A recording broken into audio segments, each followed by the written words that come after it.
Carolina attorney convicted of killing his wife and son wants a new trial. Today, Jim Griffin and I filed a petition based on newly discovered evidence with the South Carolina Court of Appeals to stay Alec Murdaugh's appeal while a hearing is held on a motion for a new trial. This came as a total shock to me and to a lot of people who covered this trial. What we had filed today, supported by sworn testimony of jurors, is that the clerk of court had improper private communications with the jurors. I think another thing that the jury was turned off with was when Alec decided to become a witness. The right to a jury trial is a fundamental principle of our justice system. If half of what's in that affidavit is true, the prosecution has a problem. I think the allegations are serious. I will tell you that our jury, in speaking with them and being part of my job as being in Switzerland, I have to keep a lot of confidential things inside. She has a right to talk with the jury. She has a right to calm jurors down. I'm very optimistic that ultimately we will get a new trial.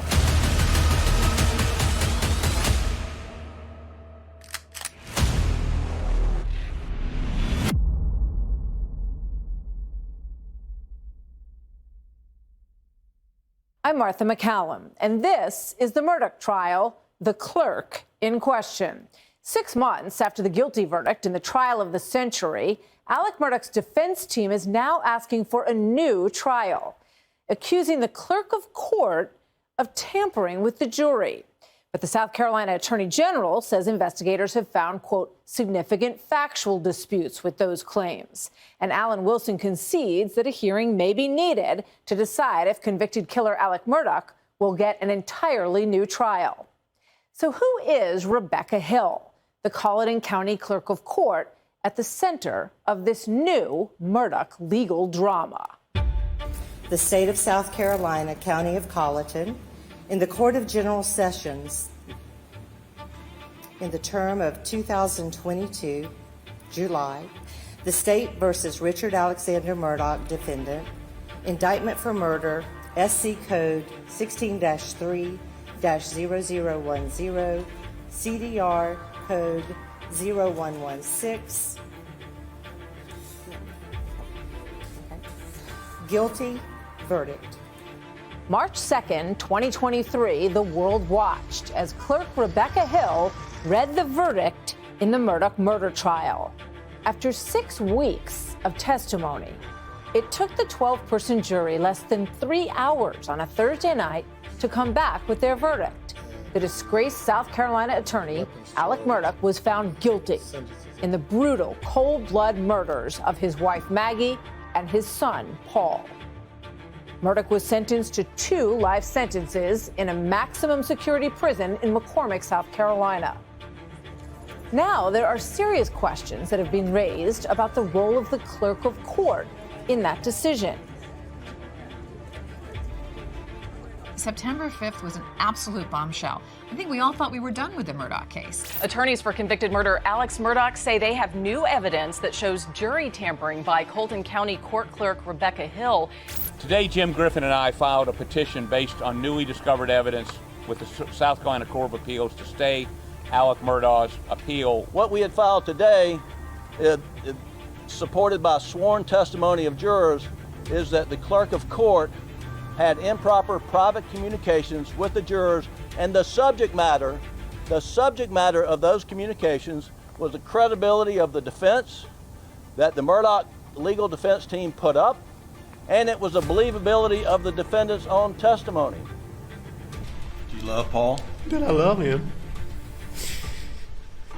like no other. He and Buster. Do you love Maggie? More than anything. Did you kill Maggie? No, I did not kill Maggie. I did not kill Paul. Reported to us by the jurors that the clerk of court would go in to the sanctity of the jury room before he testified and tell the jurors, don't be fooled by his testimony, watch out for his body language, and if that is true, which we have every reason to believe that it is, and no reason to believe that it's not, there's no choice but the courts to grant a new trial. In the days and weeks that followed the trial, the defense began hearing of jury tampering. Initially, they could not get to the root of those rumors. until some new evidence came to light. So immediately in the aftermath of the verdict, we had received information that we needed to look into what happened in the jury room. We started down that road and we met a zone of silence. And then when the clerk of court wrote her book, published her book, that zone of silence collapsed. And jurors were upset about that, the ones we talked with, and they were more than willing to come forward and tell us the things that we had sort of heard through a whisper campaign. If half of what's in that affidavit is true, the prosecution has a problem. I think the allegations are serious. I think when you become a public official, unfortunately, you open yourself up to that kind of scrutiny. I think it's been unfair that she's been tarred and feathered so quickly by Harpootlian and the defense in such a public fashion. And I'm confident that there's going to be a different side of the story that we're going to hear when this goes to a new hearing. I was shocked. That's not the Becky that I know. The Becky that I know holds the oath of office very closely to her. She believes in her oath of office, and she's just a very credible person with a lot of integrity. We first spoke with Becky Hill, for our Fox Nation series, The Fall of the House of Murdough. She sat down for an extensive interview and shared her personal insights on the case, the trial, and even the jury. My name is Rebecca Hill, and I am the clerk of court for Colleton County. I'm the one that read the verdict for the guilty verdict of Alec Murdough.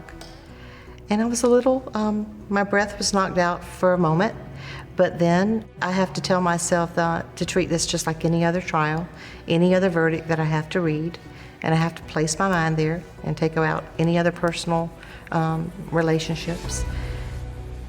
The 55-year-old Hill has strong ties to the Low Country in South Carolina. Family is everything to Becky and her husband. She got started becoming a school teacher and then got interested in the law and worked for several years in lawyers' offices, and then she got a wonderful job as a traveling court reporter in the 14th Circuit, right there where Walterboro is. And she did that for 14 years, and then she was encouraged to run for office by another clerk of court in Hampton County. I am pleased to announce that I will be seeking election for the 2020 position of the Colleton County Clerk of Court. And she won in a landslide, and she's been the clerk of court since November of 2020. Hill took office just 6 months before Maggie and Paul Murdough were murdered at their Colleton County home.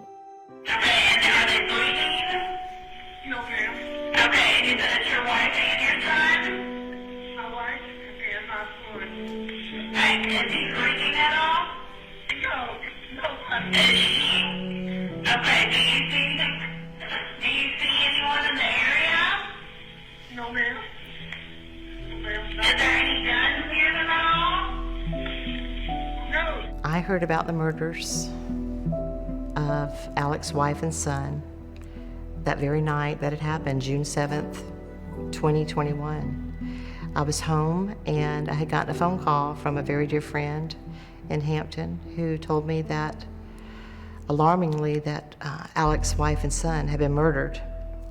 And immediately our conversation went to who could have done this. I hope they find this person.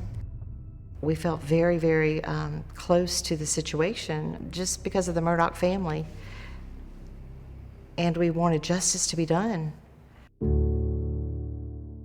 In fact, the Murdough murders were close to home for Hill. Her prior work in the court system meant she was often in contact with two of the most prominent attorneys in the Low Country, Alec Murdough and his late father, Randolph. I would say that to know them was to love them. Very charming. They made you feel immediately like family when they met you. We do discuss the connection in the book because that was part of the struggle that Becky had being a clerk of court in this trial that was seen all over the world. She did have a personal relationship. Being a court reporter from 2008 until 2020 gave us a lot of opportunities to be in court together. Whenever Alec would come into the courtroom, you knew it. It was like a whirlwind. He brought a lot of energy with him, a lot of charm. He most usually was accompanied by his father whenever he would come into the courtroom. And there was a lot of banter that would go on. I was able to be in a trial several times with Alec and his father, and just such a good rapport with them. She actually credits the Murdough men who were attorneys in helping her come out of her shell a little bit, particularly when you have a jury pool in front of you where you have to kind of lead the conversation to determine which jurors may get eliminated. So she credited Alex Murdough and particularly Alex's father, Randolph, for their courtroom demeanor, just how they were able to navigate through opening and closing arguments and how they worked with the jurors. I've always compared the Murdaughs here in Hampton to the Kennedys of our time, because like the Kennedys, the Murdaughs have experienced so many tragedies within their family. I was the first out-of-state reporter to go to South Carolina. I was there a week after the two murders, and I did kind of a whole investigation of the situation, of the place, of the people. I knew nothing about it. Nobody really did outside of South Carolina. Becky Hill, as far as my interactions with her and what I know of her, is that she's sort of the quintessential sweet Southern older woman. They call her Miss Becky or Mrs. Becky, which is traditional down there. And she was a friend to all the media during the trial, which at the time seemed really nice. It seemed to be really helpful. She is a very nice woman. She runs a really good courthouse. She was extremely personable through the trial, and in my interactions with jurors, I've come to learn that she was extremely cooperative with the jurors in making sure that they were comfortable. But Murdaugh's attorneys claim that Miss Becky took her new position as court clerk too far. Two jurors reportedly signed affidavits saying Becky Hill overstepped her role and tried to influence their opinions and decisions. The legal test is the subject matter prejudicial to the defense? When the subject matter is, and is reported under oath by these jurors, it was a direction on how you should receive Alec Murdaugh's testimony. You should look at him. Don't be fooled by him. He would get all of his buddies and get on a boat and go watch a sunset. How many 22-year-old people you know do stuff like that? I mean, he was such a special boy. I think another thing that the jury was turned off with was when Alec decided to become a witness. They were very turned off with that. It did not go the way I think Alec would have wanted it to go. We strongly believe if that evidence is accurate, and the law will require a new trial. I can't imagine that anybody thought that she would end up being such a pivotal figure after everything we thought was wrapped up. The trial of Richard Alexander Murdough was a huge trial for our county, for our part of the world. It was the trial of the century. It was even bigger than O.J. It was bigger than Susan Smith. It's like they'd won the lottery, this town.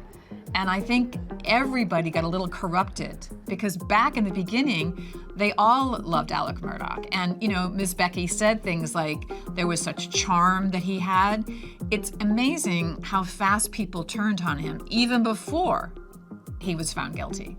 Sadly, I do think that Alec killed his wife Maggie and his son Paul. I think he did it out of a twisted way of love. I don't think we can wrap our heads around that thought or that fact. The Murdough story had been going on since 2019, since the boating accident. We all have reached certain conclusions along the way about Alex Murdough. Certainly after Labor Day and the roadside shooting. Certainly when I came on board on September 7th, 2021 and revealed that they had taken $4.3 million from the Satterfields. And then that unleashed the floodgates for all of the financial crimes. So there's been a lot of things that have happened to make people believe one way or the other about Alex Murdaugh. He was pilloried in the press so that people came in with preconceived notions.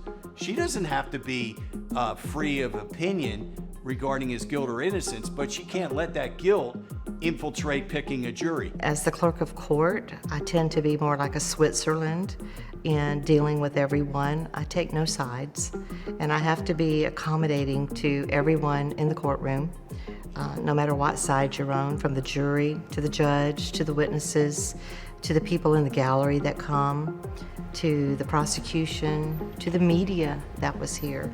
It was a lot to juggle. It's a very important job, and she is the liaison between the legal community and that courthouse. She's also the liaison between the public and that courthouse, and she's the liaison between Judge Newman and that jury. Look, I've been doing this almost 50 years.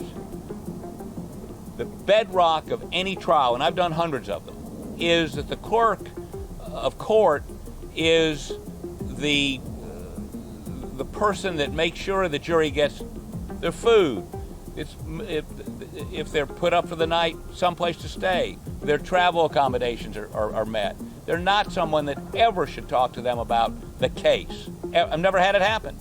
I will tell you that our jury, in speaking with them and being part of my job as being Switzerland, I have to keep a lot of confidential things inside. Our jurors knew that part of their job was to perceive the defendant as being innocent until proven guilty, and they took that job very seriously. They knew that they had to hear all of the evidence before they could make a determination. But I do know that that's one thing that they were very passionate about what they were doing. They took it very seriously, and they could perceive the things that were being shown to them and talk to them about. Well, she talks in an interview about seemingly how well she knew the jurors, how smart they were, how they could grasp things right away, which goes a little against her proclamation that she was kind of like Switzerland and neutral, because so much else of what she says and that she has in her book sounds as if she wasn't neutral at all, that she believed Murdough was guilty and that perhaps she felt that the jurors should think that too. I asked her several times during our interviews about conversations that she had with many different people, whether it be somebody on her staff, if she ever got into a conversation with Alex because there were greetings at the beginning of the day. I was just curious, and I never got an inkling that she had any improper conversations with the jury. We had a lot of stuff go on during the trial that was behind the scenes that the public wouldn't really know about. What you saw in some of the affidavits is the jurors were separated in two rooms and sort of broke up from guys in one room, gals in another room. And so the comments that we've gotten on the sworn affidavits come from the ladies' room, if you will, more so than the men's room. But we do have information that we've submitted from one juror where he does acknowledge that she talked to him about evidence, about autopsy photos, and don't be upset about them. I mean, that should not be happening. She has a right to talk with the jury. She has a right to calm jurors down. She has a right to maybe even repeat the things that were said by Judge Newman. He's the only one, by the way, that can instruct a jury and direct a jury. She cannot do that. One thing we want everyone to understand, that the clerk of court is an elected official by the people, not appointed by the judge, not appointed by the judiciary. It's a public official who's elected and is an independent state actor. And so what we are complaining about in the motion that we filed today is the conduct of an elected official, not conduct by Judge Newman or anybody in the unified court system. The defense says it was Becky Hill's new book about the trial that makes her interference clear. In her own words, they claim. We were hitting brick walls until her book came out. And then jurors who obviously were not comfortable with how she handled matters were even less comfortable with her going on a book tour and making money off what she did. From the trial itself, I am able to write a book focusing on what happened behind the scenes of the trial, from the beginning When we started planning, when we first heard that the trial was going to be fast-tracked and was going to be happening in January, to the ending of the trial. And it's going to focus on so many aspects of the trial and things people didn't know, which occurred behind the scenes. The title is Behind the Doors of Justice. The story she tells is not accurate, in our opinion, at least the facts as we saw them. It does have some validity, the idea that her motivation might have been money and fame, because she does have a book out in which she does talk with sort of great pride about herself. She talks about the queen of the courthouse and all of that. So it's something to think about. I'm Neil Gordon, and I'm the co-author of Behind the Doors of Justice with Becky Hill, the Colleton County Clerk of Court. When I saw the press conference and they used Behind the Doors of Justice as some sort of motivation why Becky would allegedly tamper with the jury, I just thought that must have been a joke, because I'm waiting on my big check from some publishing company on Madison Avenue in New York. When we got together, I don't mind sharing with you, I borrowed money to produce this book, and they borrowed against, I think, some 401k or what have you, just to be able to tell this story, this snapshot in history. So we risked money. And it wasn't decided. I didn't even meet her until 3 weeks after the end of the trial. So it doesn't add up. When Becky and I first chatted about the book, she just told me she wanted to share what it was like behind the doors of justice, how the sausage got made, if you will. She also takes her role as clerk of court very seriously, and she got the impression from being in the trenches that people didn't really know what the role of the clerk of court is. So in our book, Behind the Doors of Justice, we took a lot of time to kind of explain the different intricate duties that she has, and she wanted to let everybody in on understanding what it was like to be part of the trial of the century in a different way. If anyone is going to speculate about Becky Hill's motives, she's clear in her own book that she had decided to write a book, and she called it a God thing, prior to the verdict. And having a conviction this speedy, which makes it look like this is done and dusted, there's no question he did it, jury comes back in no time, again, is so good for a book about a murder trial. But Hill's co-author insists they went through the proper legal channels before going to print.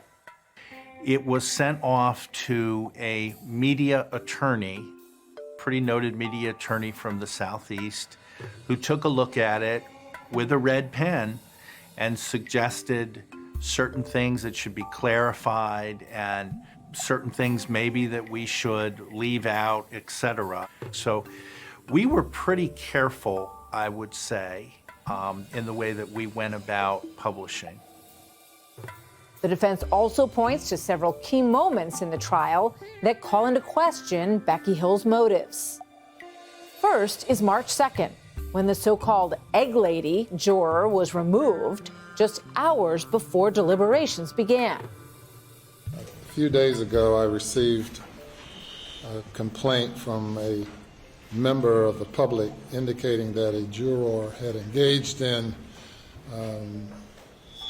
improper conversations with parties not associated with the case in order to preserve the integrity of the process and the interests of both the state and the defense in a fair trial. That juror will be removed and replaced by another juror.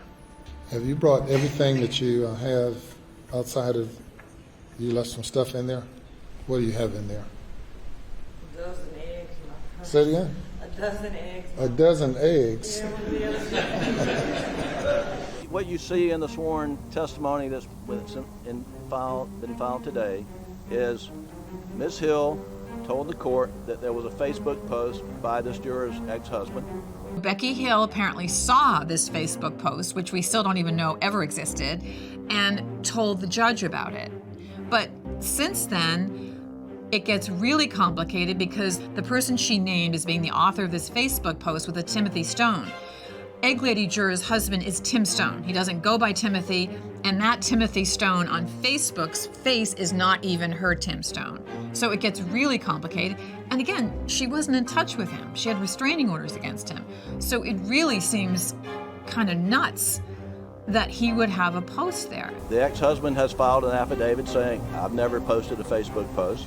Ms. Hill in her office says he must have deleted it, we can't find it.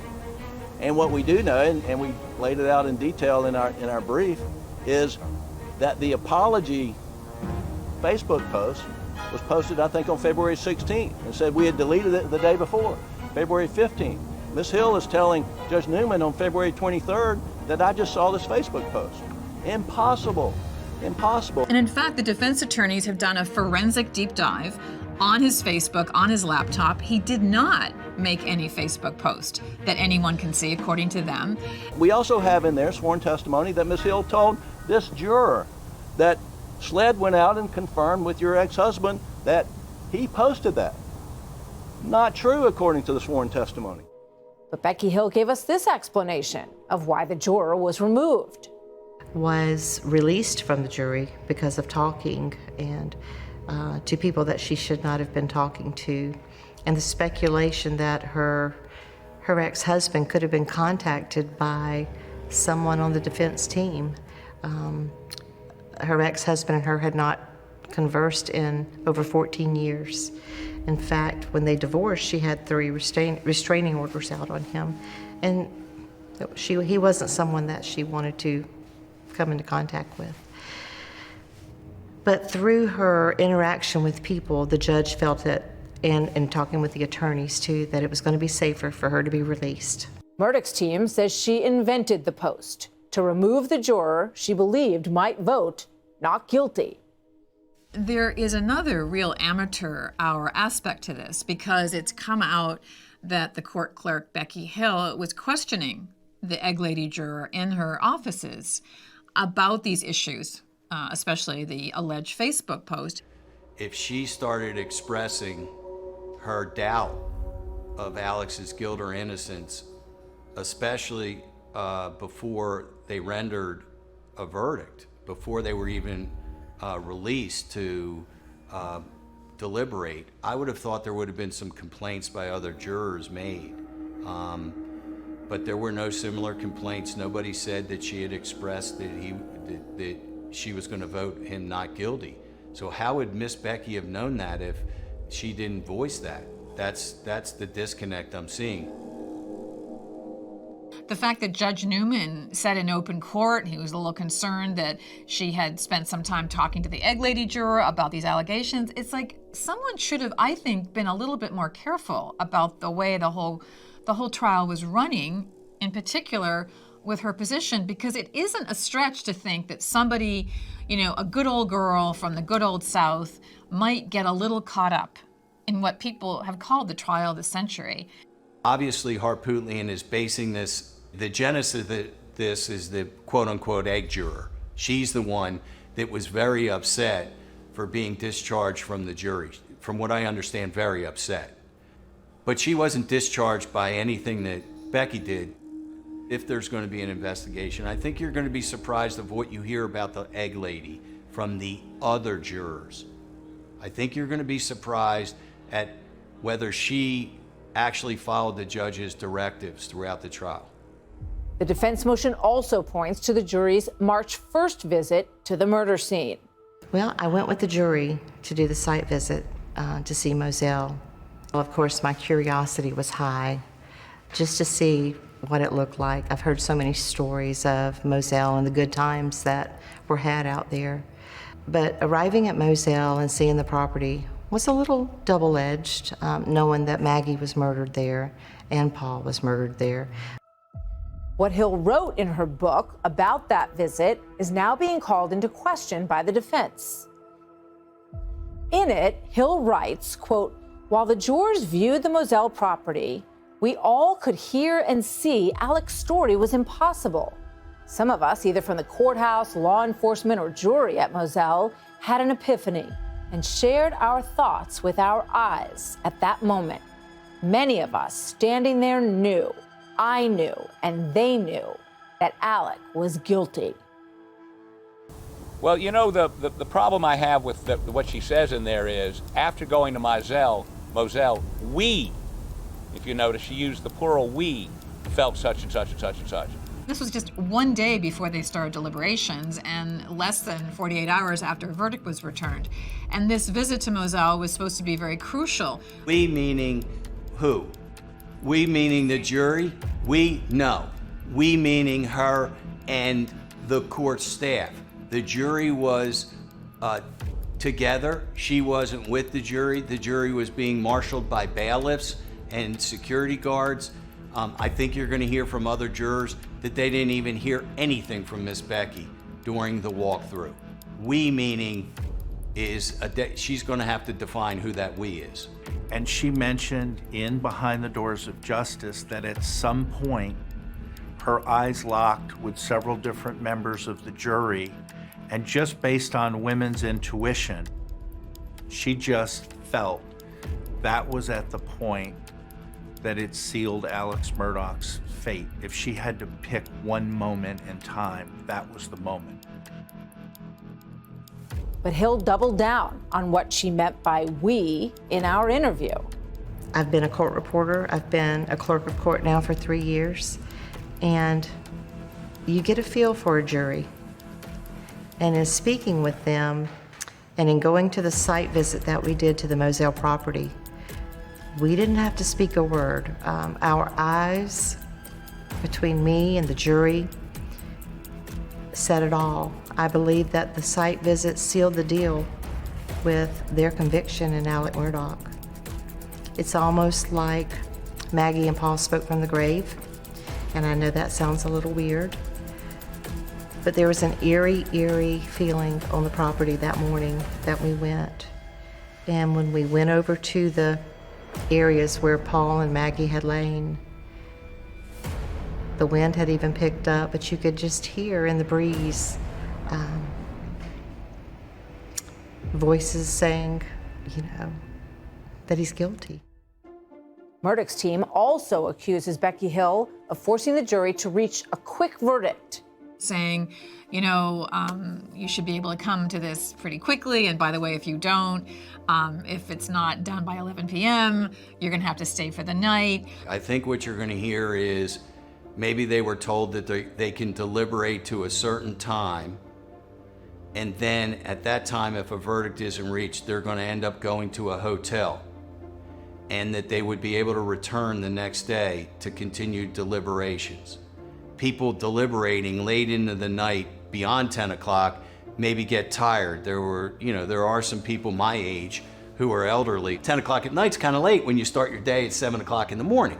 So if that's pressure, I don't know. But that's not all.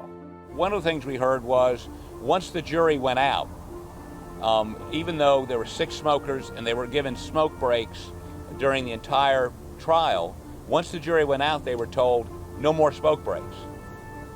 No, people that want nicotine, you're gonna have to get a verdict first. In our interview, Hill also hinted that she didn't think it should take a jury long to find Alec Murdough guilty. After the jury had gone to the jury room, I really felt like it was not even gonna take 3 hours. I really thought 45 minutes and they would be back in here. So around 6 o'clock when I asked the foreperson if they were ready for me to order supper, and the response that I got told me that no, they were ready to come out in the next few minutes, I kind of knew that it was going to be a guilty verdict too. And indeed, in less than 3 hours, the jury had a decision. Breaking tonight, we are getting word from the pool that covers the trial of Alec Murdough that a verdict has been reached. Madam Floor Lady, if you'll stand for me. Have you reached the verdict? Yes, sir, we have. Is it unanimous? Yes, sir, it is. I'm the one that read the verdict for the guilty verdict of Alec Murdough. The State of South Carolina, County of Colleton, In the Court of General Sessions, in the term of 2022, July, the State versus Richard Alexander Murdough, defendant, indictment for murder, SC Code 16-3-0010, CDR Code 0116.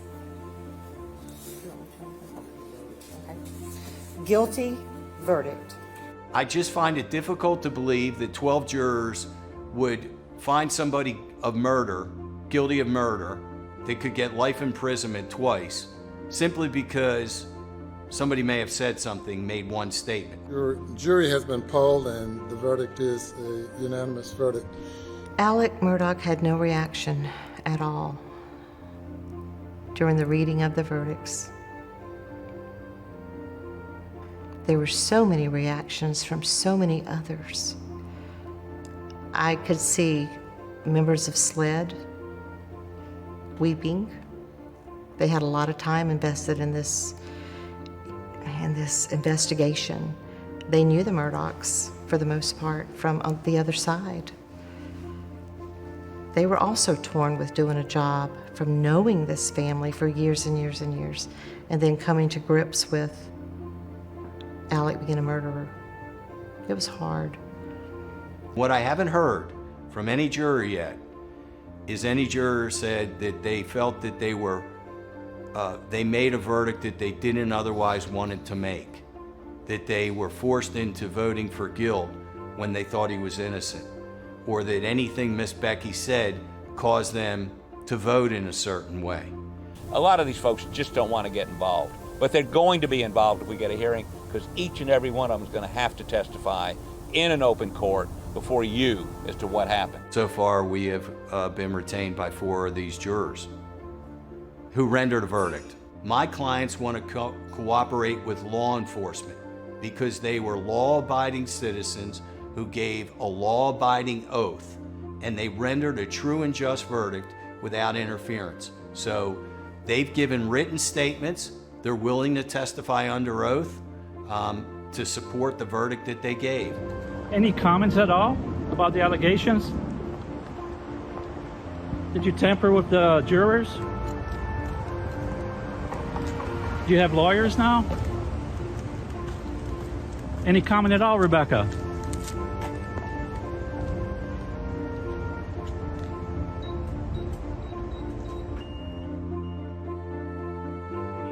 I think she's just